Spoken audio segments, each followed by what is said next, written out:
is probably the most disappointing game I played this year. At almost November, the time I'm recording this, not much is left of the year of our Lord 2021. And if it wasn't for the high expectations, this title probably wouldn't have felt so low. But it did. From the first moment, and sadly, it continues to do so. I purchased this when it was released in June. Horrible decision. It was expensive back then and almost unplayable. I was kinda angry at GameRanks for not telling the whole truth about this, unlike the journalists from IGN who were not afraid to say exactly what the game is and literally wiped the floor with it. I actually felt like they were a bit too harsh on the game. Apparently, they weren't. In fact, they were right, because I placed back then in June between 2 or 3 hours, realizing that there's so many bugs and the mechanics are not nice, it was impossible for me to continue. And also, because I wanted to play with someone, it was impossible for me to convince one of my friends to purchase it. I mean, they all saw the reviews. Fast forward October, and 5 major updates later, a hefty list of updates promising numerous fixes to a plethora of issues, I was able to convince finally one of my friends to purchase this on sale. Let the joyful cooperative multiplayer commence, which lasted for about 1 hour. Honestly, it was fun all the way through because I was playing it with a friend. We were talking, we were laughing, and just making the best of it. We were having fun because we were together, and I felt like this is what saved Dungeons & Dragons Dark Alliance from not being a completely catastrophic disaster. My friend wasn't really noticing the bugs because he's not a seasoned player. He only plays video games once or twice a year. And I was really trying to ignore everything that I was seeing around me. But it's impossible to ignore everything because the game has a lot of minuses. And it's just downright frustrating when you can't pick up the loot from the ground, and it happened to us a couple of times. The name of the game here is Hack and Slash Looter Action RPG.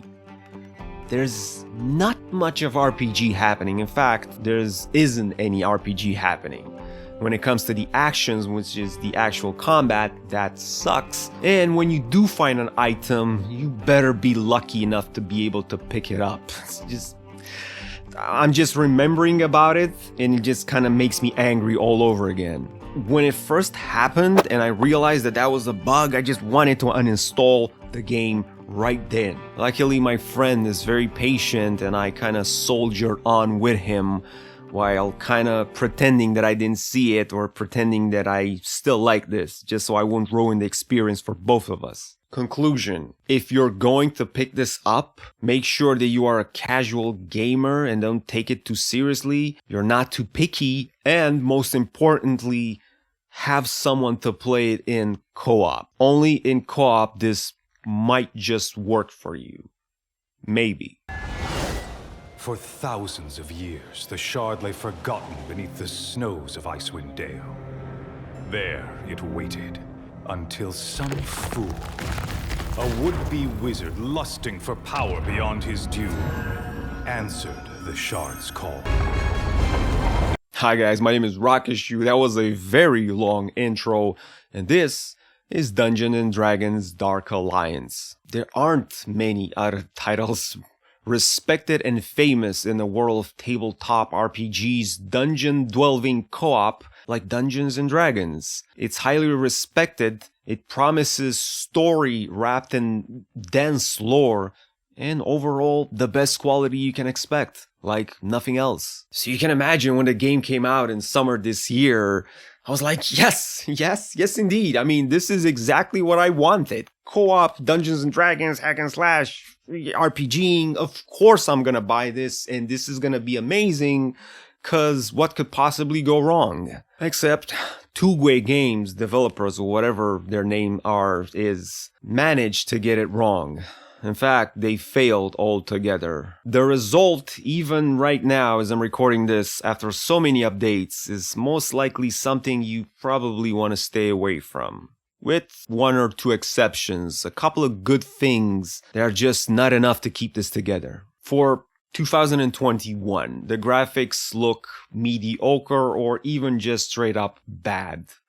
It has nothing to offer in terms of visuals. This doesn't aim for photorealism like, example, Red Dead Redemption or just Valhalla, nor does it have that beautiful hand-drawn feeling like Kenna Bridge of Spirits. Nah, D&D Dark Alliance graphics are somewhere in the no man's land. It just looks outdated. Straight up, you're playing something from 2010, and it feels a bit disappointing in terms of visuals. The silver lining here is the performance. It's stable, and I'm happy to report that most of the times I had a couple of frame drops, but other than that, it felt very steady, and I do think that you can probably pick this up and play it on almost any computer out there. I played this in 2K, everything set to max, and it was fine. However, it's just not a good looking game, and you're never gonna stop to take a single print screen. It's not worth it, there's not much to look at. Getting to the absolute important part, the combat. You will be doing a lot of it. 99% of the game is in combat, since this is a hack and slash, and they've done a horrible job. I'm thinking about something good to say about the combat, but there's nothing. Like, I feel like I'm being a bit of an asshole, but just let me give you the list of negative things here, just so you know what you're jumping into. I played the only ranged class there is. Pay attention to what I'm about to say. The game straight up punishes you for using a ranged weapon. This is not a bug, this is game mechanics. The developers have intended specifically to be this way, and it just boggles my mind. The further you are from the target, the less damage you deal. The closer you are, the more damage you deal. In fact, you need to get right next to the bad guy in order to do the max damage with your arrows, defeating the purpose of having a long range class. It just turns up to be straight up close combat. The archer class has maybe 80% skills for close combat.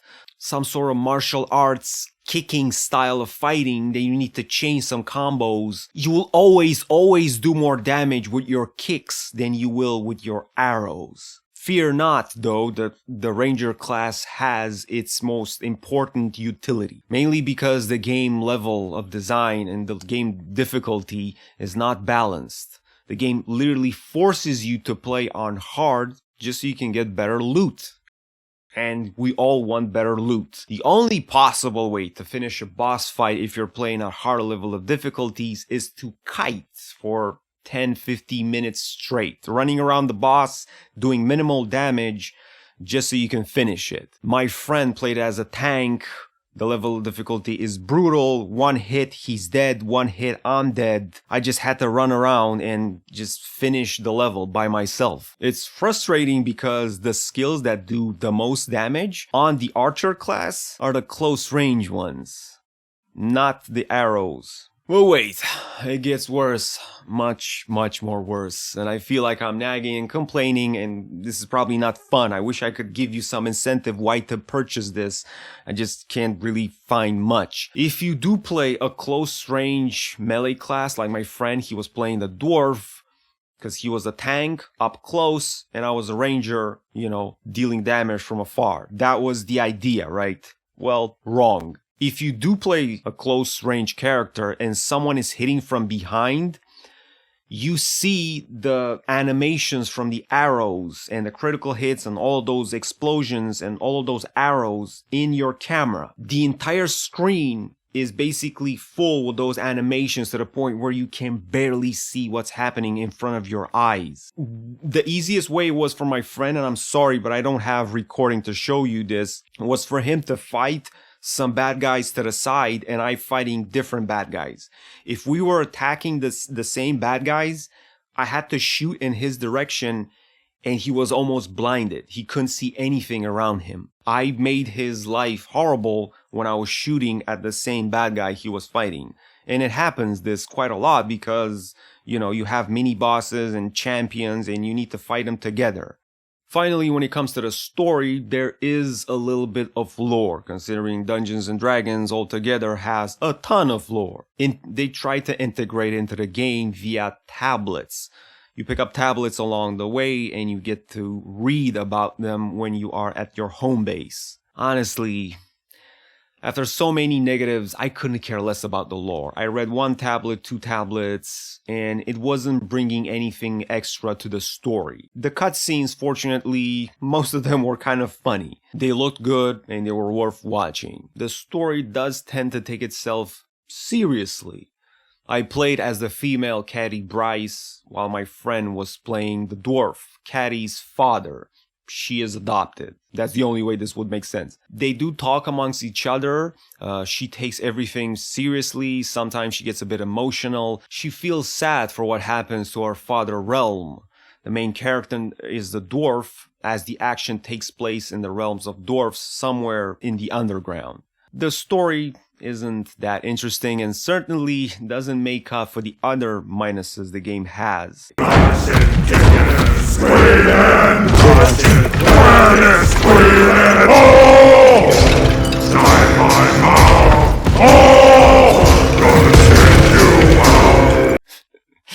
Yeah, that's me and my friends on salary day. Where's the good part? I did mention there were a couple of good parts. Well, how many games in the fantasy world that have 4-player different class co-op can you find on the entire Steam platform? Or how many of them have been released in the past, let's say, 5 years? Yeah, the good part is that there are very, very few titles that are similar to this. And I absolutely love this formula when they get it right. If you have friends who love action fantasy-based RPGs with classes, co-oping, and all of this good stuff, this should be the game for you. We are kind of like almost forced because there isn't much to choose from out there. The voice acting for each of the characters is very well made.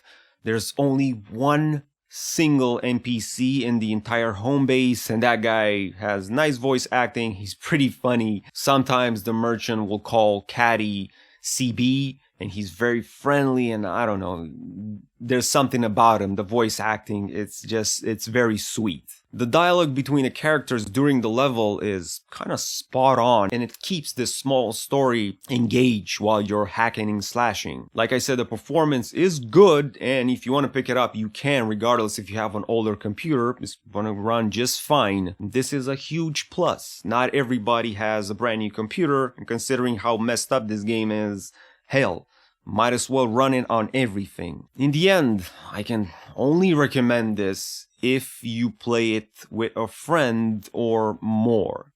It can be fun for a few hours, and if you get this on a discount, yeah, I can see its potential. Just don't be too picky about it. As a single player experience, I would recommend you stay away from this. Just search somewhere else. If you're a lonely gamer, I'm sure you'll find something better to play.